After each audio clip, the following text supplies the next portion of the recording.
লিল্লাহে তাকবীর, লিল্লাহে তাকবীর। যশোরের স্মার্ট ছেলেরা, এই যে আমি যাদেরকে দেখতে পাচ্ছি, all are the Gen Z of Jessore. Gen Z, ওরা স্মার্ট, ওরা ইশারা ইঙ্গিতে কাজ করে। এই যে পুরো গদি উল্টায় দিছে, ঠিক কিনা? 24-এর ছাত্র নাগরিক অভ্যুত্থান আমাদের দেখিয়ে দিচ্ছে কিভাবে চোখের ইশারায় গদি উল্টে দিতে হয়। তো এই জেনজিদের নিয়ে বসেছে, ওরা তো স্মার্ট, ওরা ডিস্টার্ব করবে না। মেহরবানি করে আমার সাথে কানেক্ট করো, 1 to 1, brain to brain, eye to eye, eye contact করো আমার সাথে, তাকাও। কষ্ট হলো আমার দিকে তাকাও, আওয়াজ করা যাবে না, আমার দিকে তাকাও। প্রিয় ভাইয়েরা, হিউম্যান রিসোর্স ডেভেলপমেন্টের ব্যাপারে কিছু কথা বলবো। এই যে আমাদের বিশাল জনসংখ্যা, এই জনসংখ্যাকে কি করে জনসম্পদে রূপান্তরিত করা যায় এ ব্যাপারে কথা বলবো। আমি সূরাতু বনী ইসরাইলের 70 নম্বর আয়াত তেলাওয়াত করেছি। এই আয়াতের আলোকে কিছু কথা আমি আপনাদের সামনে বলবো।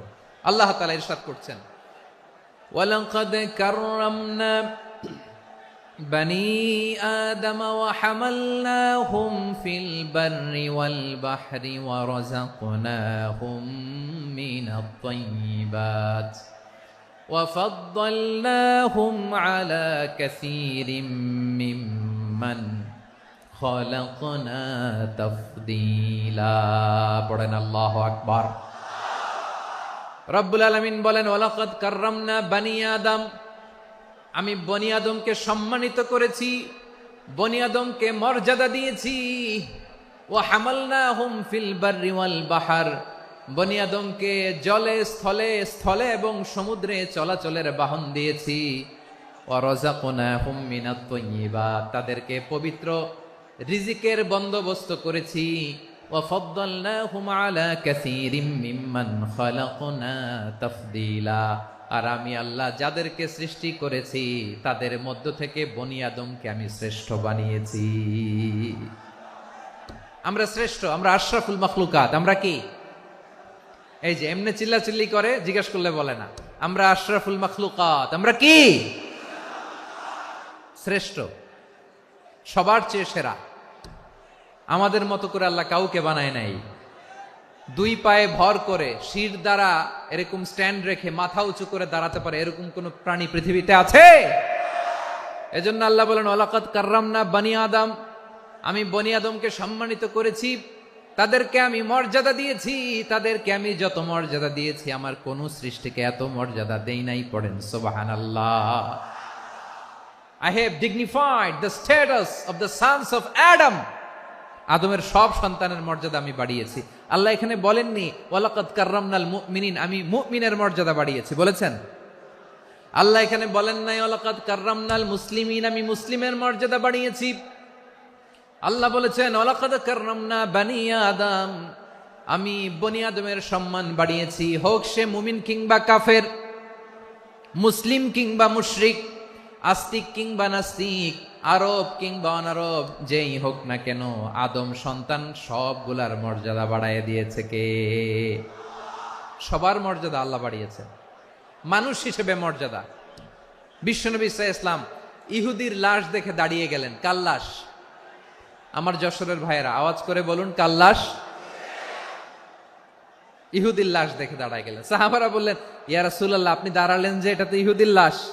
বিশ্বনবী বললেন, আওয়ালাইসাত নাফসান, এটা কি মানুষ নয়? এটা হোক ইহুদি হোক খ্রিস্টান, এটা তো মানুষ। আমি মানুষ দেখে দাঁড়িয়েছি। আই স্যালিউট দ্য হিউম্যানিটি, আমি মানবতাকে সম্মান করেছি। পড়েন সুবহানাল্লাহ। তাহলে এই জমিনে মানুষের মর্যাদা বেশি, হোক আস্তিক হোক নাস্তিক, হোক মুমিন কিংবা কাফের। আদমের সন্তান হলে, মানুষ হলেই তার মর্যাদা বাড়িয়েছে কে? আমার কলিজার টুকরা যশোরের ভাইয়েরা, মানুষের মর্যাদা আল্লাহ এত বাড়িয়েছেন, মানুষ জীবিত থাকলেও যেমনি মর্যাদাবান, মরে গেলেও মর্যাদাবান। সুবহানাল্লাহ পড়েন। মানুষ মরে গেলে এই ডেড বডিটা কি হয়? পচে যায়, গলে যায়, মাটির সাথে মিশে যায়। তাই বলে আপনি ডেড বডির সাথে যাচ্ছে তাই করতে পারবেন না। পারবেন? কেউ যদি অন্যায় করে, তাকে যদি আপনি শাস্তির আওতায় আনেন, যা মনে চায় করতে পারবেন না। তারা আগুন দিয়ে পোড়াতে পারবেন না, নাক কাটতে পারবেন না, কান কাটতে পারবেন না, অঙ্গ বিকৃতি করতে পারবেন না। কারণ মানব জাতির মর্যাদা স্বয়ং দিয়েছে কে? ডেড বডি পচে যাবে, গলে যাবে, তারপর ইসলাম বলে না, খবরদার, এই মরা লাশটারও একটা মর্যাদা আছে না নাই? ইসলাম বলে এই লাশটা গলে যাবে, পচে যাবে, কিন্তু এটার অমর্যাদা করো না।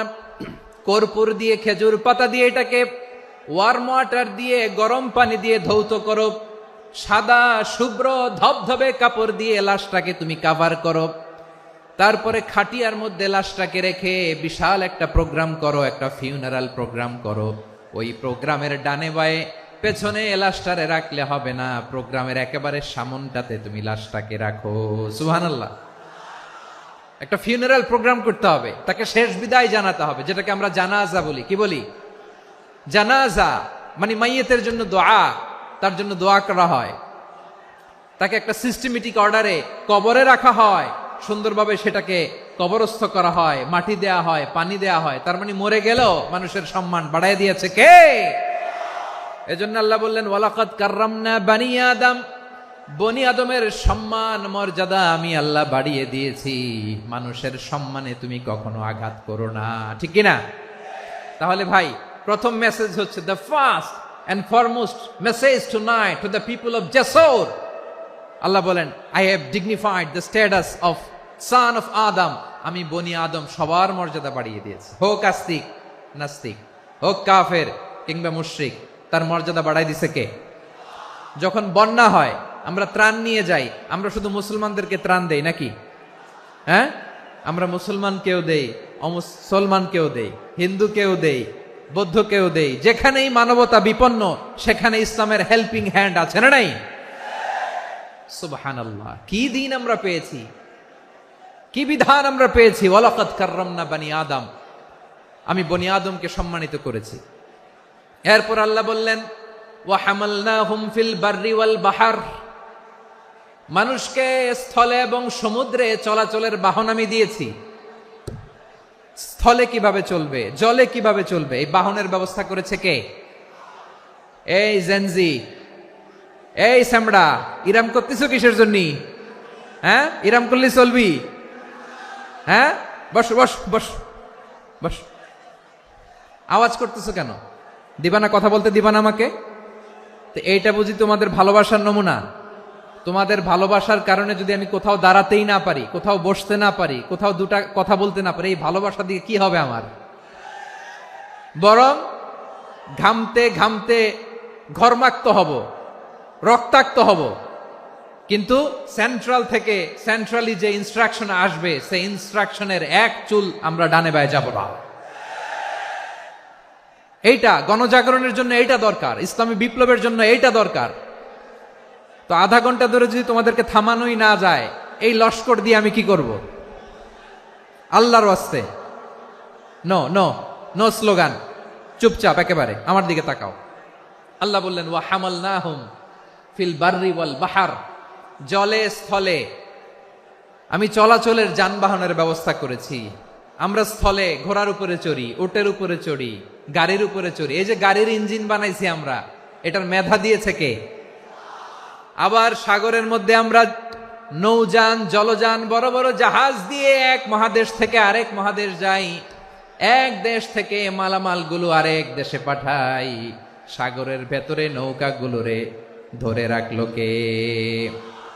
ওয়াল ফুলকিল্লাতী তাজরি ফিল বাহরি বিমা ইয়ানফাউন নাস, মানুষের উপকার আছে এরকম সরঞ্জামাদি নিয়ে সাগরের উপরে বিশাল বিশাল জলযানগুলো চলে। এগুলো ডুবে যায় না, কাত হয়ে যায় না, পড়ে যায় না। এগুলোকে স্থিতিস্থাপকতাকে ঠিক করে রাখলো কে? আপনারা জাহাজ দেখেছেন? জাহাজ, হ্যাঁ, বাড়ি চট্টগ্রাম হইলে দেখতে পারতেন। দেখছেন? বিশাল বিশাল জাহাজ, বিশাল জাহাজ মালামাল নিয়ে এক মহাদেশ থেকে আরেক মহাদেশে যায়। গত মাসে আমার জাপান সফর ছিল। এই যে বাংলাদেশে যে গাড়িগুলো চালান, বেশিরভাগ গাড়ি আসে কিন্তু জাপান থেকে। হাজার হাজার গাড়ি একটা জাহাজ বহন করতে পারে, হাজার হাজার গাড়ি। এটার সাগরের মধ্যে ভাসাইলো কে? সবাই বলুন, ভাসালো কে? হাজার হাজার গাড়ি নিয়ে জাপানিজ গাড়িগুলো আমাদের চট্টগ্রামের এয়ারপোর্টের বন্দরে ভিড়ে। যুক্তরাষ্ট্রে আমি দেখেছি বিশাল বিশাল জাহাজ। আপনারা টাইটানিক জাহাজের নাম শুনেছেন? টাইটানিকেরও 8 গুণ 10 গুণ বড়। সুবহানাল্লাহ কইবেন না? টাইটানিক জাহাজের 8 গুণ 10 গুণ বড় একটা জাহাজ আছে, আইকন অফ দ্য সি, আমি দেখে এসেছি। রয়্যাল ক্যারিবিয়ান দেখে এসেছি। সাগরের সামনে জেটিতে যখন দাঁড়ালাম, জাহাজটা যখন যায়, আমার মনে হচ্ছে একটা শহর, গোটা শহর, the entire city is floating on the water. পুরো একটা শহর মনে হয় পানির উপর দিয়ে ভেসে যাচ্ছে। পড়েন সুবহানাল্লাহ। এই যে আইকন অফ দ্য সি, এই ক্রুজ, এই জাহাজটা, এটার ভিতরে স্টেডিয়াম আছে। কিসের ভিতরে স্টেডিয়াম? কথা বুঝে নাই বোধহয়। স্টেডিয়াম কিসের ভিতর? সুইমিং পুল আছে, শপিং মল আছে, রেস্টুরেন্ট আছে, ক্লাব আছে, 3000 4000 রুম বিশিষ্ট, কক্ষ বিশিষ্ট হোটেল আছে। এই সবগুলোর নিয়ে এগুলো চলে সাগরের এই দোলার মধ্যে, জলোচ্ছ্বাসের মধ্যে, এই সাগরের ভেতরে এই জাহাজগুলোর ভাষায় রাখছে কে? সূরাতুর আর রহমানে আল্লাহ তাআলা বললেন, ওয়ালাহুল জাওয়ারিল মুনশাআতু ফিল বাহরি কাল আ'লাম ফাবিআইয়ি আলা, সবাই পড়েন, ফাবিআইয়ি আলাই রাব্বিকুমা তুকাযযিবান। পাহাড় সম বড় বড় জাহাজগুলো মাল বোঝাই করে সাগরের মধ্যে ভেসে বেড়ায়। এগুলো দিয়ে মালামাল বহন করা যায়, মানুষরা এক দেশ থেকে আরেক দেশে যায়। এই জাহাজগুলোর সাগরের ভেতরে ভাসায় রাখলো কে? এই আয়াতের ভেতরে আল্লাহ তাআলা সূরাত বানী ইসরাঈলের এই চমৎকার আয়াতের ভেতরে আল্লাহ তাআলা বেসিক্যালি মানব জাতির প্রতি তার 4টি স্পেশাল অনুগ্রহের কথা বলেছেন। কয়টি? 2টা বলে ফেলছি। 1 নাম্বার, ওয়ালাকাদ কাররামনা বানি আদম, আমি বনি আদমের সম্মান বাড়াইছি। নাকি মুসলমানদের? নাকি মুসল্লিদের? কার সম্মান বাড়িয়েছি? বনি আদমের। তাহলে human dignity, the first part of the verse talks about the human dignity. 2 number অংশ আল্লাহ তাআলা বললেন, ওয়া হামালনাহুম ফিল বাররি ওয়াল বাহর, স্থলে এবং সমুদ্রে আমি তাদের জন্য চলাচলের বাহন দিয়েছি। সুবহানাল্লাহ। তার মানে smooth movement on land and sea, জলে এবং স্থলে যাতে আমরা স্মুথলি মুভ করতে পারি আল্লাহ তাআলা দিয়েছেন। 3 নম্বরে আল্লাহ তাআলা বললেন, ওয়া রাযাকনাহুম মিনাত তাইয়্যিবাত, মানুষের জন্য আমি পবিত্র রিজিকের ব্যবস্থা করেছি। জলে এবং স্থলে যত প্রাণী আছে সবগুলা প্রাণীকে রিজিক দেয় কে? আমাদেরকে রিজিক দেয় কে? সাগরের মাছগুলোকে, বড় বড় তিমি মাছগুলোরে রিজিক দেয় কে? বাতাসের মধ্যে ভেসে বেড়ানো বড় বড় পাখিগুলো, স্ক্যান্ডিনেভিয়ান কান্ট্রি থেকে লক্ষ লক্ষ কোটি কোটি পাখিগুলো যে এক দেশ থেকে আরেক দেশে ট্রান্সফার হয়, এগুলোর রিজিক দেয় কে?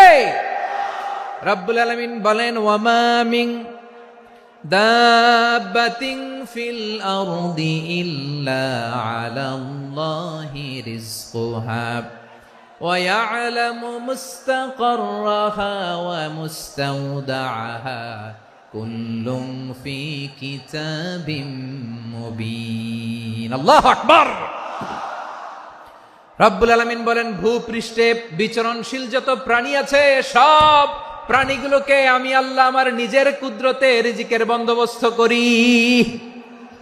এই প্রাণীগুলো কোথায় থাকে, কোথায় যায়, সব জায়গায় আমি রিজিক পৌঁছে দেই। রিজিক কেউ দিতে পারে না, রিজিকের মালিক কে? রিজিকের মালিক তিনি আল্লাহ। এজন্য আল্লাহ তাআলা বললেন, ওয়া রাযাকনাহুম মিনাত তাইয়্যিবাত।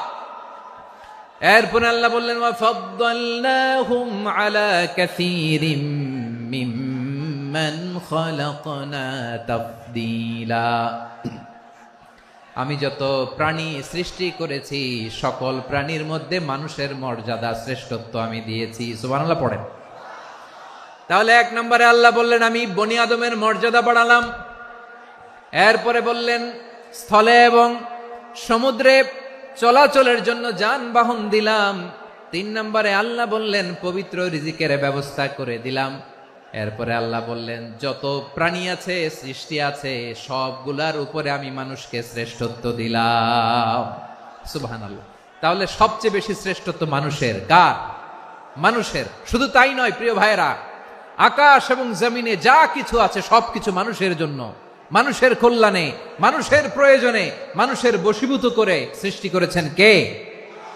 রব্বুল আলামিন বলেন, হুয়াল্লাযী খালাকা লাকুম মা ফিল আরদি জামিআ।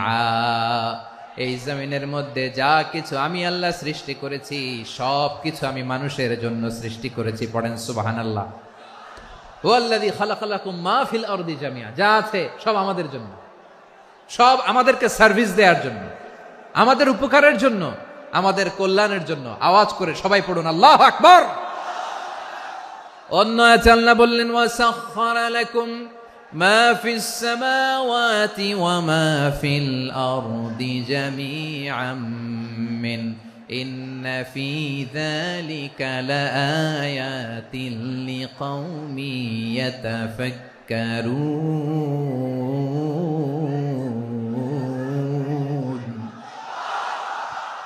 প্রথমে আয়াতে আল্লাহ বললেন, জমিনে যা আছে সব তোমাদের কল্যাণে আমি সৃষ্টি করলাম। এরপরে আল্লাহ বললেন, আকাশেও যা আছে সব তোমাদের জন্য সৃষ্টি করলাম, তোমাদের অনুগত বানায় দিলাম। পড়েন সুবহানাল্লাহ। মানুষের কি ব্রেইন দেখেন, মানুষ জমিন ছেড়ে আকাশে চলে যায়। পাখি দেখে মানুষের শখ হলো, পাখি যেহেতু উঠতে পারে আমরাও পারবো। অরবিল রাইট, উইলবার রাইট, দুই ভাই মিলে আঁকাঝোঁকা করতে করতে করতে করতে প্লেন বানায় ফেললো। কোন সুবহানাল্লাহ। এখন পাখিও ওরে, আমরাও ওরি। এরপরেই মানুষের কৌতূহল থামে না এখানে। মানুষ চলে গিয়েছে চাঁদে। কোথায় গেছে? এখন কিন্তু চাঁদে জমি বিক্রি হয় জানেন। পৃথিবী নিয়ে মারামারি শেষ। রাশিয়া আমেরিকা এখন ধরছে চাঁদ আর মঙ্গল গ্রহ। এখন চাঁদে জমি বিক্রি হয়, মঙ্গলে জমি বিক্রি হয়। এই চাঁদ, মঙ্গল, বৃহস্পতি, শনি সব আল্লাহ তাআলা আমাদের জন্য বানিয়েছেন। সুবহানাল্লাহ পড়েন। মানুষ সাগরের উপরে চড়ে, শূন্যে ভেসে বেড়ায়, পাহাড় কেটে সুড়ঙ্গ বানায়, টানেল বানায়। মানুষ ব্রডব্যান্ডের লাইন নিয়ে যায় সাগরের ভেতর দিয়ে, এক দেশ থেকে আরেক দেশে, এক মহাদেশ থেকে আরেক মহাদেশে। সুবহানাল্লাহ পড়েন। তার মানে গোটা বিশ্বের সব কিছুর উপরে control, superiority over all creatures, সবকিছুর উপর কন্ট্রোল, মনিটরিং, নিয়ন্ত্রণ, এটা প্রতিষ্ঠা করে দিয়েছে কে? এজন্যই মানুষের শ্রেষ্ঠত্ব। ওয়ালাকাদ কাররামনা বানি আদম, আমি বনি আদমের সম্মান বাড়িয়েছি, মর্যাদা আমি বাড়িয়ে দিয়েছি। এই কারণে, কারণ মানুষ সবকিছুর উপর নিয়ন্ত্রণ নিতে পারে। মানুষকে নিয়ে এই কোরআনের সব আলোচনা, মানুষকে নিয়ে এই কোরআনের সব। তাই কোরআনের কেন্দ্রীয় আলোচ্য বিষয় হচ্ছে মানুষ। কোরআনের কেন্দ্রীয় আলোচ্য বিষয় কি? যশোরের ভাইয়েরা বুঝে থাকলে সবাই বলবেন, কোরআনের কেন্দ্রীয় আলোচ্য বিষয় কি? এই যে আমি মূল আলোচনায় যাচ্ছি এখন। কেন মানুষ কোরআনের কেন্দ্রীয় আলোচ্য বিষয়? এই যে ভাইয়েরা, এই যে হাত জোর করে, এই যে Jessore Gen Z, the smart people of Jessore, হাত জোর করে বলতেছে, হাত জোর করে তোদের কাছে আল্লাহর দোহাই লাগে, স্টপ স্টপ। শুরুতে একবার বলেছে, জায়গা না হলে আস্তে আস্তে ধাক্কা দিবা, সামনে না পিছনে, দিয়ে দিয়ে বেরোয় চলে যাও। এলইডিতে দেখো, এই যে এই যে আল্লাহর ওয়াস্তে জায়গা না হলে ওদিকে যাও। কোরআনের মাহফিলে বিশৃঙ্খলা, এটা কাফিরদের আলামত। কাফিররা শীষ দিত, শীষ। বিশ্বনবী কোরআনের তাফসির করলে কাফিররা শীষ দিত আর ক্ল্যাপিং করত, হুইসেল এন্ড ক্ল্যাপিং। তো আমরা কি এখানে বিশৃঙ্খলা করতে আসছি? তো বারবার থামানো লাগে কেন? কোনো আওয়াজ হবে না, বললাম তো, স্টপ। আওয়াজ করে বলুন, কোরআনের কেন্দ্রীয় আলোচ্য বিষয় কি? সবাই বলেননি। এতগুলো মানুষ উত্তর দিলে এতটুকু আওয়াজ হয়, অন্তত আমি বিশ্বাস করি না। যশোর, আওয়াজ করে বলো, কোরআনের কেন্দ্রীয় আলোচ্য বিষয় কি? মানুষ। এই মানুষ কোরআনের কেন্দ্রীয় আলোচ্য বিষয়। মানুষকে আল্লাহ স্বাধীনতা দিয়েছেন। ফামান শাআ ফালইউমিন ওয়া মান শাআ ফালইয়াকফুর। চাইলে মুমিন হতে পারো, চাইলে কাফের হতে পারো, তোমার ইচ্ছা। তবে জেনে রাখো, মুমিন হলে পাবা জান্নাত, কাফির হলে পাবা জাহান্নাম। নাও দ্য ডিসিশন ইজ ইয়ার্স। সিদ্ধান্ত তোমার, জান্নাতে যাবা না জাহান্নামে যাবা। যশোরের ভাইয়ের আওয়াজ করে বলুন, কই যেতে চান, জান্নাতে না জাহান্নামে? ডান দিকে না বাম দিকে? ডানপন্থী না বামপন্থী? চিল্লা চিল্লি না চুপচাপ? চুপচাপ কয়ে আবার চিল্লাচিল্লি শুরু করে দিচ্ছে। মাশাআল্লাহ। তাহলে কোরআনের কেন্দ্রীয় আলোচ্য বিষয় মানুষ। আমার সাথে থাকতে হবে, তোমাদেরকে নিয়ে আমি আলোচনা শেষ পর্যন্ত যাব। অনেক গুরুত্বপূর্ণ কথা বাকি আছে, আমাকে সহযোগিতা করতে হবে। মাশাআল্লাহ, এই তো ঠান্ডা হয়েছে। হ্যাঁ, ঠিক আছে ঠিক আছে ঠিক আছে। মানুষকে আল্লাহ এত স্বাধীনতা দিয়েছেন, মানুষ চাইলে অনেক ভালো হইতে পারে। ভালোর রাস্তাও খোলা, খারাপ হওয়ার রাস্তাও খোলা। ভালো হইলে মানুষ অনেক ভালো, খারাপ হইলে অনেক খারাপ। ভালো হইলে সবচেয়ে ভালো, খারাপ হইলে সবচেয়ে খারাপ। এজন্য সিদ্ধান্ত আপনাকে নিতে হবে। আল্লাহ তাআলা বলছেন, লাকাদ খালাকনাল ইনসানা ফি আহসানি তাকওয়িম সুম্মা রাদাদনাহু আসফালা সাফিলিন। আমি মানুষকে অনেক সুন্দর অবয়বে, সুন্দর আকৃতিতে সৃষ্টি করেছি।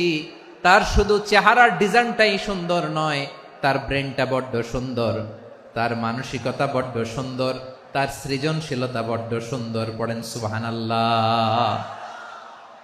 আমাদের চেহারা, অবয়ব, ডিজাইন যে সুন্দর তা না, আমাদের ব্রেনটা অনেক সফিস্টিকেটেড ব্রেন, অনেক সফিস্টিকেটেড। এই 1.5 কেজি ব্রেন ইউজ করে মানুষ গোটা বিশ্বে সভ্যতা বিনির্মাণ করেছে, ঠিক কিনা? এই ব্রেন আল্লাহ তাআলা আমাকে দিয়েছে। এটারে কাজে লাগালে, আপনার 6 সেন্স কাজে লাগালে আপনি অনন্য মানুষ হয়ে উঠবেন, মহামানবে রূপান্তরিত হবেন। মানুষ হতে পারে, চাইলেই মহামানব হতে পারে। আবার যদি মানুষ চায় খারাপও হতে পারে। আল্লাহ বললেন শুধু ভালোই না, ভালো হতে চাইলে অনেক ভালো তুমি হতে পারো, আবার খারাপ হতে চাইলে অনেক খারাপ তুমি হতে পারো। সুম্মা রাদাদনাহু আসফালা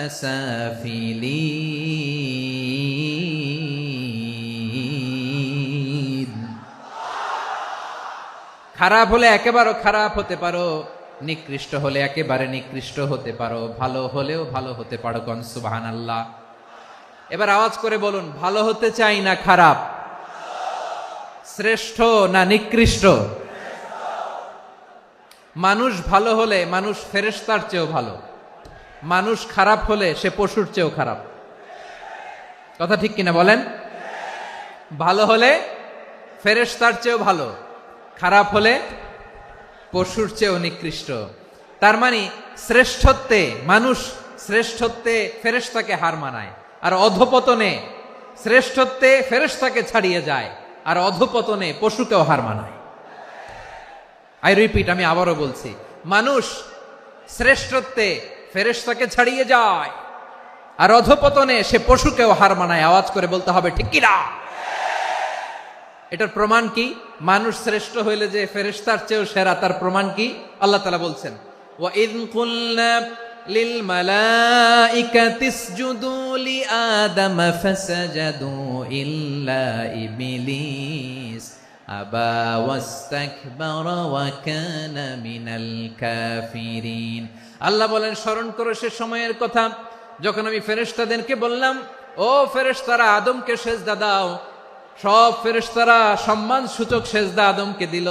তারা আদমের জন্য সেজদায় লুটিয়ে পড়লো, একজন ছাড়া, তার নাম ইবলিস। আওয়াজ করে বলেন, তার নাম কি?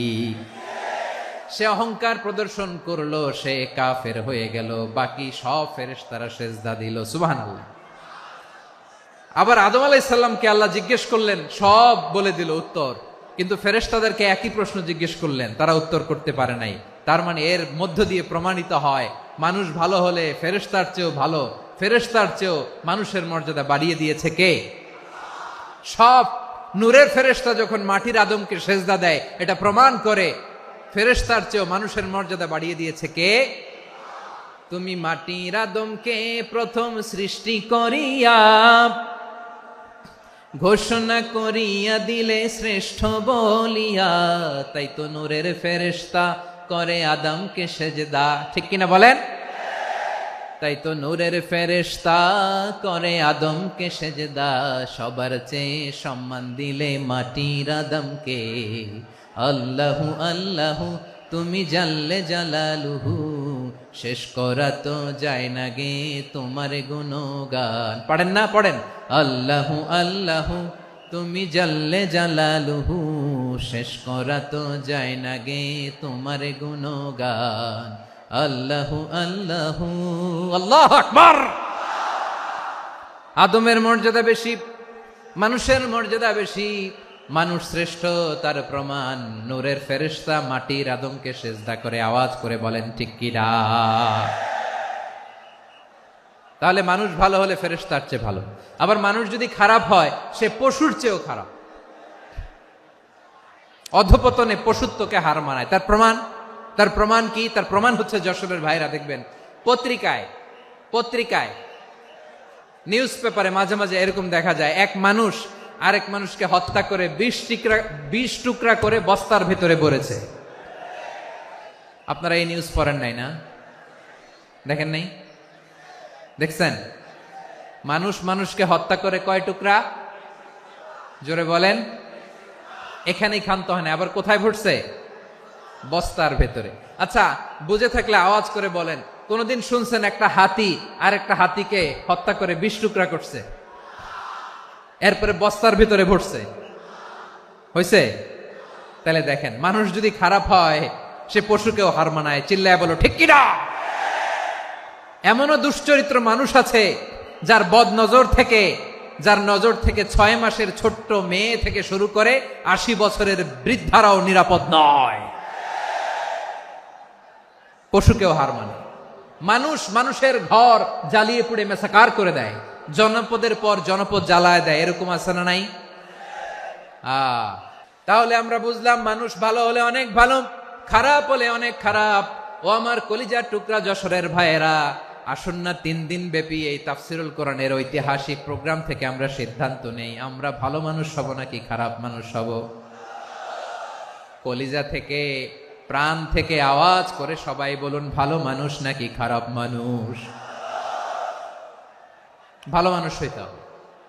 ভালো মানুষ যারা জগৎটাকে এনলাইটেন করবে,